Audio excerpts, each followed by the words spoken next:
Everyone warned me he was dangerous. Then I fell for him. Hello everyone. Welcome back to the channel. Before we jump into today's story, we have one small favor to ask. If you enjoy emotional gay love stories filled with romance, unexpected twists, and unforgettable moments, please take a second to subscribe to our channel and turn on the notification bell so you never miss a new upload. It's completely free, and every subscription helps us continue bringing you more heartfelt stories you'll love. We'd also love to know where you're watching from. Leave your city or country in the comments below and say hello. We enjoy hearing from viewers all around the world. Thank you so much for your support. Now let's get started with today's story. Get behind me. Damian Cole did not raise his voice, which somehow made the words more frightening. It was almost midnight in the parking garage beneath my apartment building, and three men I had never seen before were standing near the exit like they had been waiting for someone. Unfortunately, that someone appeared to be me. The fluorescent lights hummed overhead, reflecting off damp concrete where rainwater had followed cars in from the Seattle streets. Damian stood several feet ahead of me, perfectly still in his black jacket, his shoulders squared but his hands relaxed at his sides. I should have been watching the strangers. Instead, I was watching him. "Damian," I said quietly. He glanced back, and the expression that had looked cold enough to stop traffic changed the second his gray eyes found mine. "Ethan, please." His voice softened. "Stay behind me." So I did. That surprised me more than anything else, because I had spent weeks wondering whether trusting Damian Cole was the worst decision I could possibly make. Everyone seemed to have a story about him. Police had supposedly known his name. He had worked private security. Something serious had happened 3 years earlier, although nobody could agree on exactly what. People lowered their voices when they talked about him, which is generally not how conversations about harmless men begin. Yet standing there, with my heart attempting to relocate somewhere near my throat, I realized something none of those warnings had prepared me for. Damian was not looking at those men like he was afraid of them. He was looking back at me like he was afraid for me. That difference would eventually change everything. A few weeks earlier, however, Damian Cole was nothing more than the stranger who walked into Harbor and Pine Books 5 minutes before closing on the rainiest Tuesday Seattle had managed all month. I was behind the counter trying to convince our ancient register to accept reality when the bell above the front door chimed. "We close in 5 minutes," I called without looking up. "I will be quick," a deep voice answered. I looked up and temporarily forgot what quick meant. He was tall, maybe around 29, with short dark hair damp from the rain, gray eyes, and a faint scar near one eyebrow. A black jacket made him look even more serious than his expression already did. He glanced around the bookstore, then met my eyes. "Sorry," he said. "I just need one book." Before I could answer, Melissa appeared beside me carrying a stack of returns. She saw him and immediately stopped walking. "Ethan," she whispered. "Do you know who that is?" "A customer?" "That is Damian Cole." I waited for the rest. Melissa stared at me. "You seriously have not heard about him?" "Should I have?" She leaned closer. "People say he is dangerous." Across the store, Damian selected a paperback from the fiction shelf. Then he paused beside our donation display, picked up a children's book, and brought both to the register. "This one is for the youth center," he said, indicating the children's book. "Can I pay for it and leave it here?" I looked at Melissa. Melissa looked at me. Then I looked back at the supposedly dangerous man, quietly donating a book to children he would probably never meet. "Of course," I said. Damian gave me a small nod. "Thank you." And just like that, the first thing I learned about Damian Cole was that everybody was afraid of him. The second was that something about their version of him did not quite fit. After Damian left that first night, Melissa waited until the front door closed behind him before turning toward me with the expression of someone who had just watched me casually shake hands with a thunderstorm. "Do not," she said. I stared at her. "Do not what?" "Whatever your face is currently planning." "My face is planning to close the register." "Your face is curious." That was unfairly accurate. "He bought a book, Melissa. Civilization will recover." She lowered her voice anyway. "There was an incident a few years ago. Police were involved. He used to work private security, and people around here say you do not want to get mixed up with him. People around here also think the coffee shop on Pine Street is haunted. Their basement is absolutely haunted." I decided continuing the conversation would only encourage her. The problem was that Damian returned 2 nights later. Then again on Saturday. By the following week, He had developed a routine so predictable it almost seemed designed to contradict his reputation. He arrived during the final hour before closing, ordered black coffee, chose a book, and sat at the same table beside the back window. He never complained. He never raised his voice. He always returned his coffee cup to the counter, which honestly placed him above approximately half our customers in terms of civilized behavior. Stranger still, another children's book appeared on the donation shelf after his second visit, then another after his fourth. Damien never mentioned them. He simply paid and left them behind. I started noticing other things too. He held the door for an older customer struggling with an umbrella. He moved his chair without being asked so a father could fit a stroller between the tables. When a teenage employee at the cafe counter accidentally gave him the wrong drink, Damien thanked him anyway and waited quietly for another one. None of this proved anything, obviously. Plenty of complicated people knew how to behave in bookstores. Still, every ordinary thing Damien did made the extraordinary stories about him harder to arrange neatly in my head. One evening, I carried his coffee to the table instead of calling his name. "Black coffee," I said. Damien looked up from his novel. "You remembered. You have ordered the exact same thing 5 times. 4. I blinked. "You are counting?" His mouth moved slightly, almost a smile. "Apparently you are too." I hated how quickly that made me lose my next sentence.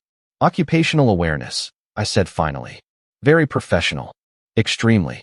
For a moment, his gray eyes stayed on mine, and the noise of the bookstore seemed to soften around us. Then I remembered Melissa's warnings and stepped back. "Enjoy your book." "Thanks, Ethan." I stopped. I had never told him my name directly. Then I remembered the name tag attached to my sweater and mentally congratulated myself on surviving another encounter with basic logic. Later that night, heavy rain began tapping against the windows. We were 20 minutes from closing when I noticed Damien's chair was empty. His unfinished coffee remained on the table, but his jacket was gone. Through the front window, I caught sight of him moving quickly past the bookstore toward the narrow alley beside the building. Melissa was busy counting the cafe register. I looked at the alley, then at Damien's abandoned coffee. Every sensible instinct I possessed told me to mind my own business. Unfortunately, curiosity had apparently been promoted to management. I grabbed my jacket, slipped through the front door, and followed him into the rain. I made it about 15 feet into the alley before realizing that following a mysterious man into the rain after being specifically warned not to get involved with him was probably not evidence of excellent judgment. Water tapped against the metal fire escape above me, and the narrow pavement shimmered beneath the yellow lights spilling from Harbor and Pine. Damien was farther ahead, partially hidden beside a row of recycling bins. Then I heard his voice. "Easy. You are okay." I stopped immediately. Every rumor Melissa had mentioned returned to my mind at once. Police. Private security. An incident nobody explained clearly. I considered retreating with whatever dignity I still possessed, but then I heard a soft whimper. I leaned around the corner. Damien was crouched beneath a narrow awning beside a small brown dog. The animal was soaked from the rain and holding one front paw slightly above the pavement. Damien had removed his scarf and folded it beneath the dog to keep it off the cold ground. "Well," I whispered, "this is significantly less criminal than expected." Damien turned so quickly that I almost stepped backward. His expression relaxed when he recognized me. "Ethan, hi." He looked past me toward the bookstore. "What are you doing out here?" There was no answer that made me sound intelligent. "Taking a walk." Damien glanced at the heavy rain, then at the brick wall surrounding us. "Through an alley?" I liked disappointing scenery. Silence lasted half a second before Damien laughed. It was quiet and brief, but it transformed his face so completely that I forgot the rain for a moment. "Is the dog okay?" I asked. Damien looked down again. "I think he hurt his paw. I called an emergency veterinary clinic. Someone is coming to pick him up." I crouched several feet away, careful not to frighten the animal. The dog immediately moved closer to Damien instead. "Apparently he trusts you. He has questionable judgment." Finally, something we have in common. Damien looked at me, and there was that almost smile again. A veterinary van arrived about 10 minutes later. Damien spoke quietly with the technician and offered to cover the dog's examination. When the technician asked for his information, Damien requested that the payment remain anonymous. I pretended not to hear that part. Somehow, knowing he did not want credit made the gesture matter more. After the van disappeared into the rainy street, Damien and I stood beneath the awning while water poured from its edge in silver streams. "You should go inside," he said. "You are freezing. You are wetter than I am." "I am fine." "Of course you are." Very mysterious. Completely resistant to weather. His eyes softened. "You make a lot of jokes when you are nervous." I stared at him. "I am not nervous. You followed me into a dark alley and have made 6 jokes in 12 minutes. Were you counting those too?" "Maybe." We walked back toward Harbor and Pine together. Our shoulders came close enough to touch twice, but Damien subtly shifted away both times. It was such a small movement that I might have missed it if I had not already been paying far too much attention to him. At the bookstore entrance, he held the door open for me.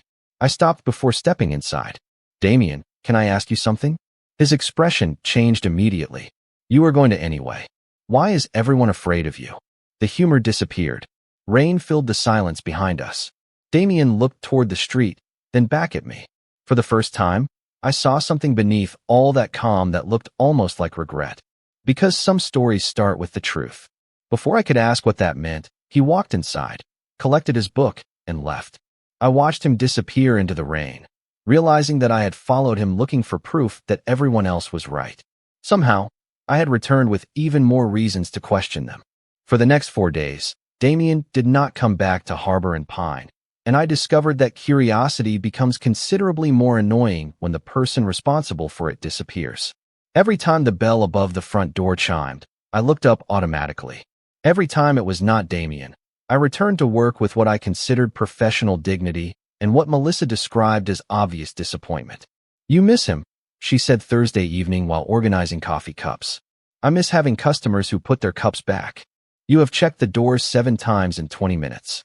That sounds like a deeply unhealthy amount of attention to my behavior." Melissa smiled. "I am worried about you." "No, you are entertained by me." Both things can be true. I escaped into the fiction section before she could continue.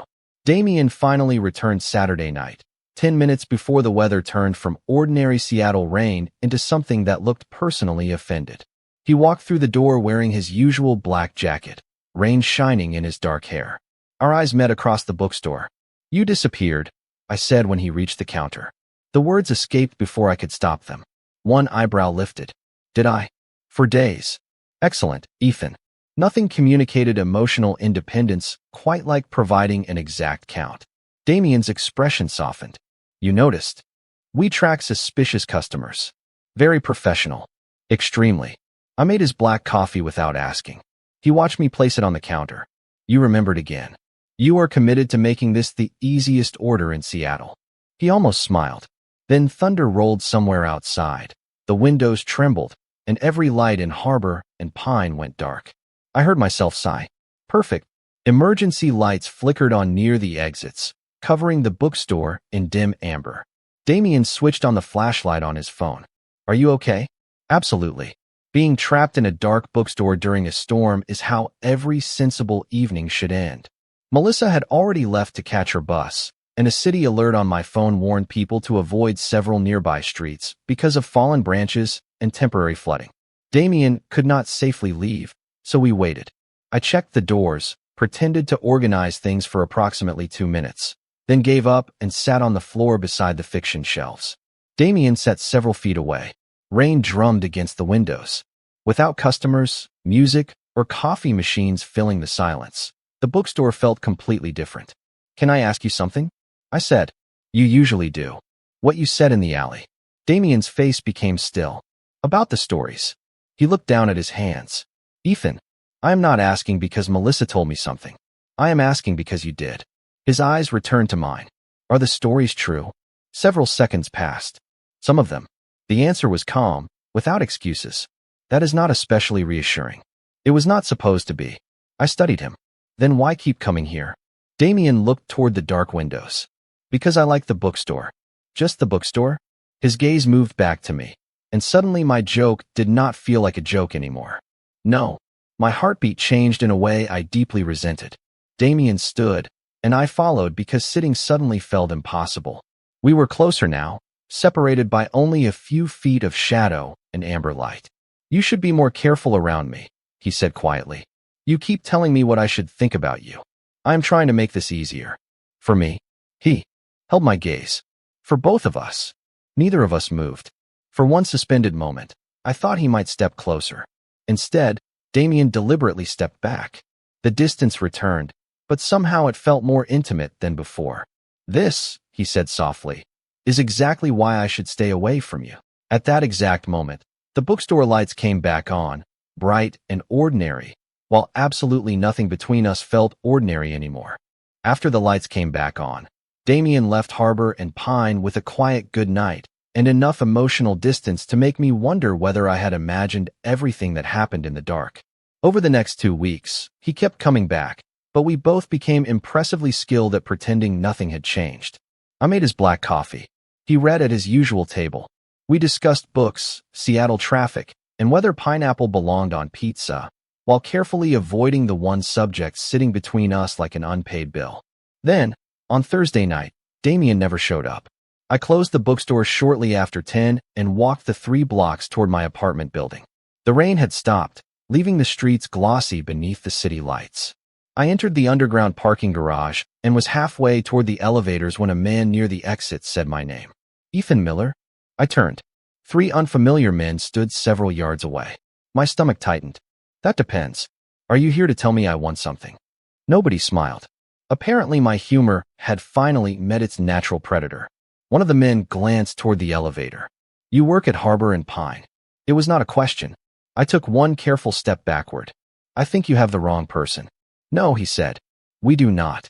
Before I could decide whether running toward the stairwell was my best option, another voice crossed the garage. Leave him out of this. Damien stepped into view between 2 parked cars. That was the moment from weeks earlier that my memory would replay again and again. Black jacket, gray eyes, a calm expression that somehow made the entire garage feel quieter. He had come to my building because someone from his old line of work had been asking questions about Harbor and Pine, and he wanted to warn me before they reached me. He was seconds too late. Damien walked toward us and stopped several feet in front of me. Get behind me. He did not raise his voice. He did not threaten anyone. He simply positioned himself between me and the 3 strangers. I moved behind him. Their conversation was tense but controlled, filled with names and references I did not understand. Damien made one thing clear. Whatever unfinished business existed between them had nothing to do with me. After several uncomfortable minutes, the men finally left. Their footsteps faded toward the exit, and only then did Damien turn around. Every trace of coldness vanished from his face. Are you okay? I think so. Did anyone touch you? No. He closed his eyes briefly and exhaled. That was when I noticed his hands were trembling. Not dramatically, just enough that I could see how much control he had been holding on to. Damien. He looked away. You should go upstairs. You are coming with me. His eyes returned to mine. Ethan, that is not a good idea. 3 strangers knew my name, my workplace, and where I live. We are officially past good ideas. He hesitated. I can explain. Wonderful. I have coffee upstairs and approximately 1,000 questions. A faint, exhausted smile appeared. We took the elevator in silence. Inside my apartment, Damien remained near the door until I explicitly told him he could sit down. Even after everything, he still waited for permission before entering farther into my space. I noticed that. I noticed everything about him now. Who were they? I asked. Damien looked down for a moment. People connected to my old line of work. And why do they care about me? His expression tightened. Because they realized I care about you. The room suddenly felt very still. I swallowed. Then tell me the rest. Damien looked at me with something I had never seen clearly before. Not intimidation. Not mystery. Guilt. 3 years ago, he said quietly, my younger brother Lucas needed my help, and I made choices afterward that I still regret. He paused, then met my eyes. That is where the stories about me really began. Damien stayed, silent for several seconds after mentioning Lucas, as if saying his brother's name had opened a door he had spent 3 years trying to keep closed. I sat across from him and waited. For once, I did not make a joke. Lucas was 21, Damien finally said. He trusted the wrong people and got pulled into a situation he could not handle. By the time he called me, he was scared. Damien looked down at his hands. I was working private security then. I knew how to find people, how to read a room, How to make someone understand that a conversation needed to end. And you helped him? I asked. Yes. I got Lucas out. His answer came quickly, but the relief I expected never appeared. That should have been the end of it. I understood before he continued. But it was not. Damien shook his head. I was angry, mostly at myself. I kept thinking I should have noticed sooner. I should have protected him sooner. Instead of accepting that he was safe and walking away, I let fear make decisions for me. He did not describe what happened next in detail, and I did not ask him to. He told me only what mattered. There had been a confrontation. Police became involved. Nobody was seriously harmed, but Damien's judgment had crossed lines he still regretted. His private security career ended not long afterward. People talked. The story traveled through the neighborhood, changing slightly every time someone repeated it. So the rumors are true, I said quietly. Damien met my eyes. Enough of them are. There was no self-pity in his voice. Somehow, that made the confession heavier. People think I hate the stories because they are lies. I hate them because some of them started with something real. I remembered the alley and finally understood what he had meant. You protected Lucas. And then I made bad choices after he was already safe. Damien leaned back, exhaustion visible in his face. I do not get to erase that just because my intentions started in the right place. That answer surprised me. I had expected either an innocent man misunderstood by everyone or a dangerous man hiding behind excuses. Damien was neither. He was simply a person who had done something he regretted and had spent years believing regret was the only future he deserved. Is that why you keep pushing people away? I asked. His gaze shifted toward the window. It makes things simpler. You mean lonelier? He gave a faint smile. You really do ask too many questions. Occupational hazard. You sell books. Exactly. Questions everywhere. His smile disappeared as quickly as it came. Those men tonight changed things. I thought that part of my life was finished. Now they know you matter to me. My heartbeat stumbled at the words. You keep saying that like it is something terrible. For you, it could be. Damien, look at me. He did. I am not pretending your past does not matter. It does. But your worst decision does not get to become your entire identity. His expression tightened. You do not know everything about me. Then tell me things. That is generally how knowing someone works. For a moment, he almost laughed. Then he stood. I should go. I stood too. There you go again. Doing what? Leaving whenever something becomes real. Damien froze near the door. I stepped closer but stopped several feet away, leaving the distance between us entirely his choice. I am not asking you to promise me everything will be safe or simple, I said. I am asking you to stop deciding what I am allowed to feel. His gray eyes stayed on mine. And what do you feel? That question removed every clever answer from my brain. I trust you, I said finally. Damien looked almost shaken by it. You should not say that so easily. I did not say it easily. His voice dropped. That might be worse. Why? He looked at me with all the defenses gone from his face. Because now I have something I am afraid to lose. Damien left my apartment that night after promising he would call me the next morning. He did not. By noon, I had checked my phone enough times to qualify it as a part-time job. By evening, I had sent him one message asking if he was okay. The next morning, I sent another that said disappearing immediately after telling someone they mattered was terrible communication. Neither message received an answer. Damien also stopped coming to Harbor and Pine.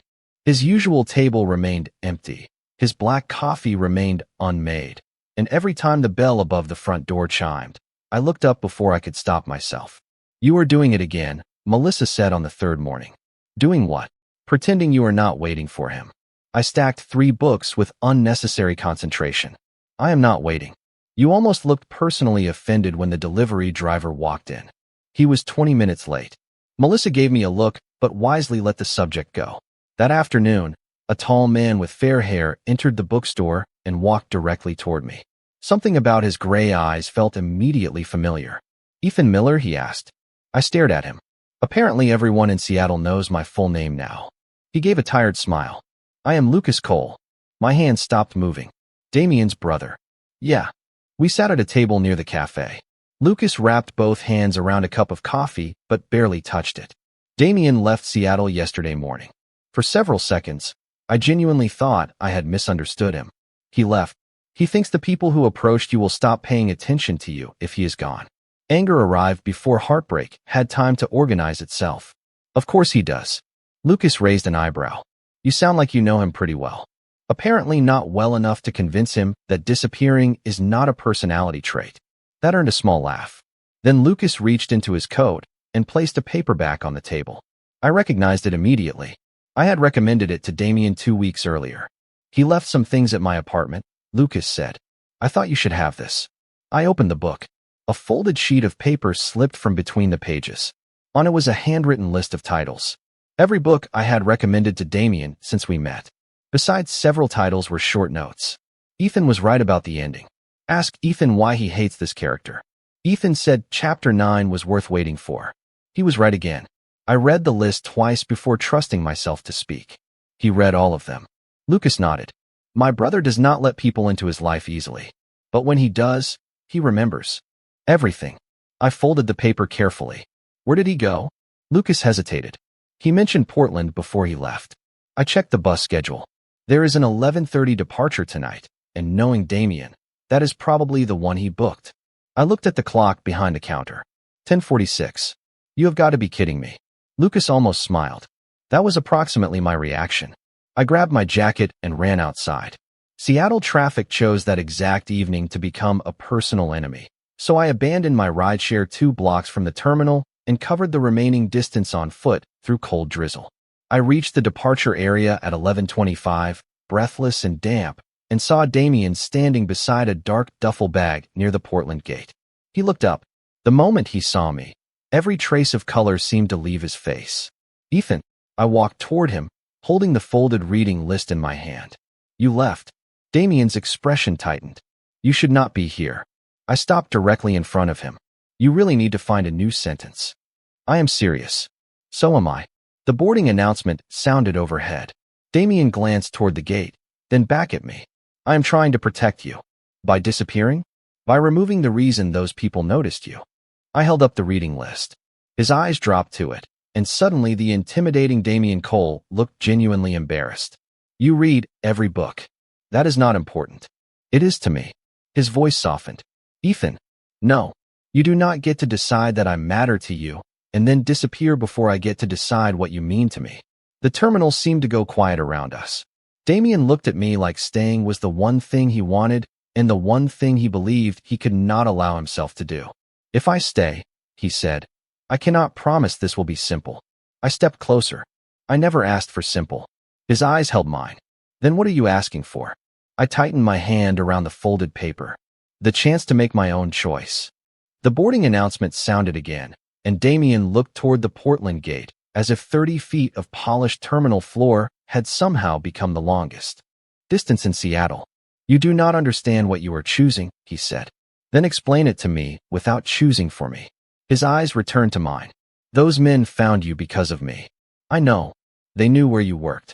I know. They found your building. Damien, repeating the frightening parts is not going to make me forget that I was actually there. His jaw tightened. This is not a joke. I am not joking. I stepped closer, still holding the folded reading list. I am scared. I was scared in that parking garage. I am scared that there are things about your past I still do not understand. But being scared does not mean I want you making every decision for me. Damien looked away. If I leave, you get your normal life back. You mean the normal life where I spend every evening staring at an empty table and getting angry whenever someone orders black coffee? A reluctant smile almost appeared. That sounds manageable. It is emotionally exhausting. The final boarding call echoed through the terminal. A few passengers hurried toward the gate, pulling suitcases behind them. Damien remained where he was. I already bought the ticket, he said. Congratulations. You own a $38 souvenir. This time, he actually laughed, but the sound faded quickly. Ethan, I am not afraid of Portland. I am not even afraid of starting over. Then what are you afraid of? For several seconds, he said nothing. The answer seemed harder for him than anything he had admitted in my apartment. Finally, his voice lowered. I am afraid that one day you will hear one story too many. I stayed silent. Or you will learn something else about me that you cannot accept. And then you will look at me the way everyone else does. There it was. The truth underneath every warning, every step backward, every time he had told me to stay away. Damien was not only afraid that his past could hurt me. He was afraid I would eventually decide his past was all he was. Look at me, I said. He did. I know you made mistakes. I know you regret them. I also know you helped a dog in the rain when nobody was supposed to see you. You buy books for children without putting your name anywhere. You remember every ridiculous recommendation I make. I lifted the folded paper between us. And apparently you take notes. Those were private. Your review of Chapter 9 was very moving. Ethan, my point is, I am not choosing some imaginary perfect version of you. His expression softened. Then what are you choosing? The man standing in front of me who is trying to do better, even if his current strategy involves running to Oregon. Damien shook his head. You make this sound easier than it is. It will not be easy. We will call the police if those men contact either of us again. You will deal with whatever unfinished business can be handled legally and responsibly. And you will stop treating disappearing as a relationship skill. His eyes widened slightly at the word relationship, which was admittedly satisfying. Relationship? Do not get distracted. I am trying very hard not to. I held out my hand. Stay. Damien stared at my hand while the gate attendant announced that boarding was closing. Then he looked at the bus. Finally, he looked back at me. Slowly, he placed his hand in mine. The bus doors closed without him. Well, I said, there goes $38. You are impossible. And yet you stayed. Damien's fingers tightened gently around mine. I did. I stepped closer, giving him enough time to move away if he wanted. He did not. Are you sure? He asked softly. Yes. I closed the remaining distance and kissed him, brief and gentle, nothing rushed, just the quiet answer to weeks of unfinished sentences. When we separated, Damien rested his forehead lightly against mine and exhaled. Around us, the terminal continued moving as if nothing extraordinary had happened. Maybe nothing had. One bus had left Seattle without a passenger. 2 men were still standing beneath fluorescent lights, uncertain about almost everything ahead. But for the first time since I met Damien, neither of us was trying to run. 3 months later, Damien still ordered black coffee, as if milk represented some kind of personal weakness, and I still pretended not to know his order before he reached the counter. It had become one of our more pointless traditions. Black coffee, I asked on a rainy Thursday afternoon at Harbor and Pine. Damien stood across from me in his usual dark jacket, one eyebrow slightly raised. You know what I drink. I believe in giving customers choices. You started making it before I walked through the door. I looked at the cup already sitting beside the register. That proves nothing. His smile came easily now. That was one of the changes I noticed most. Not that Damien had become a different person. He was still quiet, still private, still capable of making strangers reconsider whether they really needed to stand quite so close to him in line. But the constant tension in his shoulders had softened. He no longer seemed like a man waiting for his past to walk through every door. Staying in Seattle had not magically solved everything. The morning after the bus station, Damien contacted the police and gave them everything he knew about the men who had approached me. He also started seeing a counselor regularly, something he admitted he should have done years earlier. Lucas supported him through it, although according to Damien, Lucas's preferred therapeutic technique involved sending motivational messages before 7 in the morning. That should be illegal, Damien told me once. He uses inspirational quotes. I am so sorry. With sunrise photographs. You have suffered enough. The important thing was that Damien never treated changing his life like something he was doing to keep me. He did it because he finally understood that regret was not the same thing as responsibility. He could not rewrite what happened 3 years earlier, but he could decide what kind of man he wanted to be 3 years from now. I love that about him. I also love that he still anonymously bought books for the youth center, although the anonymous part became less effective after I caught him doing it approximately 12 times. The stray dog from the alley recovered too. A family in Ballard adopted him and named him Walter. Damien claimed Walter was a ridiculous name for a dog, then saved every photograph the family posted online. Naturally, I never let him forget this. On Sunday afternoons, Lucas sometimes joined us at Harbor and Pine, where Melissa had apparently adopted him into our social circle without consulting anyone. Life became unexpectedly ordinary. I learned that ordinary could be wonderful. One afternoon, Damien was sitting at his usual table beside the window, reading one of my recommendations while rain traced silver lines down the glass. A customer approached the register and glanced toward him. Is that Damien Cole? He asked quietly. I followed his gaze. Yeah. The man lowered his voice. I have heard things about him. A few months earlier, those words would have immediately filled my head with questions. Now they only made me think about everything rumors had never shown me. They had never shown me Damien kneeling beside a frightened dog in the rain. They had never shown me the children's books on the donation shelf. They had never shown me the handwritten reading list, or the way he waited for permission before entering farther into my apartment, or how seriously he took responsibility once he finally stopped running from it. People talk, I said. The customer nodded and moved away. A minute later, Damien approached the counter carrying his book. What was that about? Nothing important. Ethan. I smiled. He recognized you. Damien became quieter. And I reached across the counter and took his hand. Months ago, he might have pulled away because someone could see us. Now his fingers closed naturally around mine. Damien looked at our joined hands, then back at me. You really never cared what people said about me, did you? I cared, I said softly. I just cared more about who you showed me you were. Something changed in his expression. Before I could make another joke, Damien stepped around the counter and stopped directly in front of me.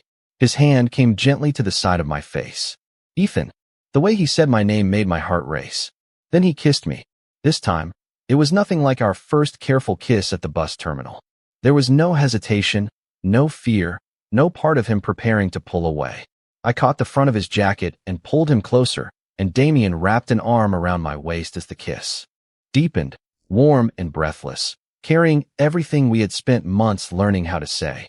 For a few seconds, the bookstore, the rain, and every rumor about him disappeared. There was only Damien holding me like he had finally stopped believing he needed to let me go. When we finally pulled apart, we stayed close, our foreheads touching. You know, I whispered, still catching my breath. That was significantly better than running away to Portland. Damien laughed softly. I'm never going to hear the end of that, am I? Not a chance. He kissed me once more, shorter this time, but somehow even sweeter. And when his fingers found mine again, I realized something. The man everyone had warned me to stay away from had finally stopped trying to stay away from me. Outside, Seattle disappeared behind another curtain of rain. Inside, the bookstore lights glowed warmly over rows of books, black coffee, and two hands resting together on the counter. Everyone else had spent years telling me who Damien Cole was supposed to be. I had simply stayed long enough to see who he was choosing to become.